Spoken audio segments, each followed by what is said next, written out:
Hello दोस्तों, आप लोग स्वागत है इस क्लासेज में। आज के इस वीडियो में हम लोग संस्कृत क्लास 8 का संस्कृत का चैप्टर नंबर 1 पार्ट 1 सुभाषितानी के बारे में हम लोग पढ़ने वाले हैं। तो ये संस्कृत का है। तो संस्कृत का चैप्टर नंबर 1 पार्ट 1 सुभाषितानी हम लोग इस वीडियो में पढ़ने वाले हैं। तो ये पार्ट 1 होने वाला है। तो पार्ट 1 में हम लोग पहले हम लोग देखते हैं सुभाषितानी किसे कहते हैं। सुभाषितानी कहते हैं सुबह, देखिए सुबह को, लेकिन जो सुबह मॉर्निंग वो नहीं, सुबह का मतलब होता है कि शुद्ध, लेकिन अच्छा, शुद्ध, सुंदर उसे बोलते हैं। और सितानी का मतलब वाक्य, सुंदर वाक्य या अच्छा वाक्य तो बोलते हैं उसे, सुभाषितानी को अच्छा वाक्य।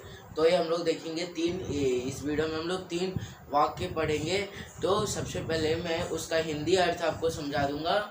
आप अगर आपको संस्कृत का श्लोक चाहिए तो आप हमारे यूट्यूब चैनल पे जा सकते हो, मैं वहाँ पे अपलोड कर दूंगा, आप वहाँ से भी जाकर ले सकते हो। तो फर्स्ट श्लोक है कि गुणों में अनेक गुण होते हैं। मतलब कि जो मुनियों होते हैं, मुनि आपने देखा होगा पहले की जो भिक्षा मांगने आते हैं, पूरा लाल लाल कपड़ा पहनते हैं, तो उसी को हम लोग मुनि कहते हैं। तो मुनियों में अनेक गुण होते हैं। गुण मतलब कि विद्या, अनेक विद्या होते हैं।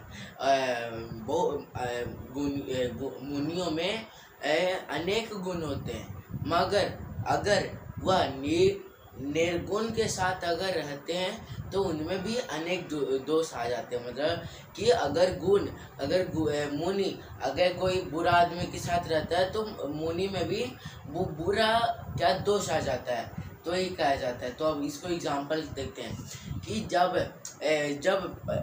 जल नदियों से बहता है तो वो बहुत सुंदर और शुद्ध होता है, मगर जब वो समुद्र में चला जाता है तो वो खारा बन जाता है, खराब बन जाता है। तो ये है। तो इसका श्लोक का बेसिकली यार समझो कि संगत का असर, लेकिन अगर आप अच्छे लोग के साथ रहोगे तो अच्छा बनोगे, बुरे लोग के साथ रहोगे तो आप बुरा बनोगे।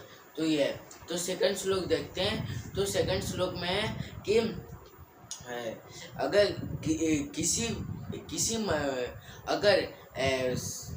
किसी इंसान को संगीत ना आता हो, न कला आता हो और न सहन शक्ति हो, तो वो एक जानवर के समान है। ऐसा जानवर जिसके पूंछ और सिंग नहीं है, और वो बिना घास खाने वाला जानवर हो। तो इस श्लोक का अर्थ है हम लोग डिटेल समझते हैं। तो जिस इंसान में सहन शक्ति ना हो, ना संगीत मतलब म्यूजिक हो, न कला हो मतलब कि आर्ट हो, जिसमें तीनों नहीं है, तो क्या है कि एक जानवर के समान है। वैसा जानवर जिसके पूंछ है और न सिंग है, ये दोनों नहीं है, पर वह है जानवर। फिर उसके बाद फिर तीसरे लाइन में लिखा हुआ है कि ऐसा जानवर जो घास नहीं खाता हो। इंसान तो घास नहीं खाएगा, वो क्या खाना ही खाएगा, तो खाने में चावल, रोटी, दाल ये सब खाएगा, तो घास ना खाता हो। तो ये इसका अर्थ है। मैं फिर से बता दूं कि जिसके अंदर सहन शक्ति ना हो, कला ना हो, ना संगीत हो, वह एक जानवर के समान है। ऐसा जानवर जिसके न पूंछ है और ना ही सिंग है, और वो घास खाता हो। तो ये दूसरा। तीसरा देखते हैं कि लोभी का मतलब तीसरा पंक्ति देखते हैं। लोभी का कुल यश नाश हो जाता है, चुगलखोर का मित्रता नाश हो जाता है, निर्गुणी का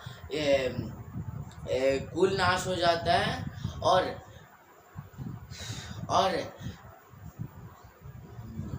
3 हो गया। और चौथा ये है कि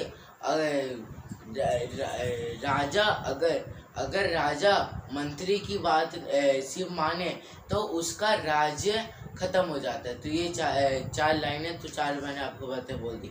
आई होप आपको समझ में आ गया पार्ट 1। अगर आपको इसका श्लोक चाहिए तो आप हमारे यूट्यूब चैनल पे जा सकते हो, मैं वहाँ पे पोस्ट कर दूंगा। आई होप आपको ये वीडियो अच्छी लगे। तो अगर आपको वीडियो अच्छी लगे हो तो लाइक शेयर और सब्सक्राइब करना मत भूलिएगा। मैं मिलूंगा आपसे नेक्स्ट वीडियो में कोई नेक्स्ट इंटरेस्टिंग टॉपिक से। जब तक के लिए थैंक यू, बाय बाय।